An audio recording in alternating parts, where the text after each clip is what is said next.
செய்தி அறிவிக்க வந்திருக்கிறோம். இயேசு கிறிஸ்து இந்த பூமிக்கு வந்ததற்கான நோக்கமே நம்மை பாவத்திலிருந்து மீட்டெடுப்பதற்காக. யாரெல்லாம் இயேசு கிறிஸ்துவை நம்புகிறார்களோ அவர்களுக்கு பாவத்திலிருந்து மீட்பை தருகிறார்.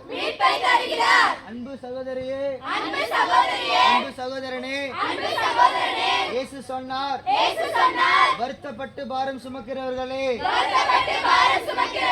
நீங்கள் எல்லாரும் என்னிடத்தில் வாருங்கள், நான் உங்களுக்கு இளைப்பாறுதல் தருவேன் என்று சொன்னார்.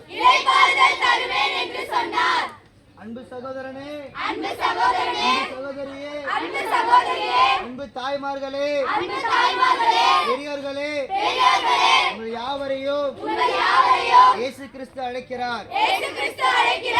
இயேசு உங்களை ரட்சிப்பார். இயேசு உங்களை அரவணைப்பார்.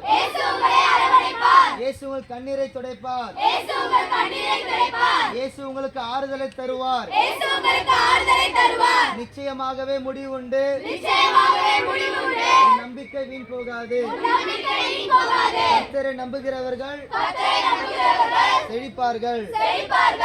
உங்களுக்காக நாங்கள் ஜெபம் பண்றோம். இந்த வார்த்தையை கேட்கிற, இந்த சத்தத்தை கேட்கிறவங்களுக்காக நாங்கள் பிரார்த்தனை செய்கிறோம். நிச்சயமாகவே இயேசு கிறிஸ்து இந்த பூமிக்கு வந்ததற்கான நோக்கமே நம்ம யாவரையும் பாவத்திலிருந்து மீட்டெடுப்பதற்காக. அன்பின் பரலோக தகப்பனே, ஆண்டவரே, இந்த வார்த்தையை நாங்கள் சொன்ன சத்தத்தை கேட்ட ஒவ்வொரு ஜனங்களுக்கும் நாங்கள் சொல்லிக்கிறோம். கர்த்தர் இங்கே இருக்கிற ஒவ்வொருவரையும் ஆண்டவரே பாவத்திலிருந்து நீர் ஆண்டவரை மீட்டெடுக்கிற ஆண்டவரே ஒரு மகா பெரிய ஆண்டவர் தெய்வமாக இருக்கிறீங்க. அதற்கு நன்றி செலுத்துகிறோம். இருக்க ஒவ்வொரு ஜனங்களையும் நீர் பாதுகாத்துக் கொள்ளுங்க. அவருக்கு தேவையான ஆசீர்வாதத்தை தாங்க.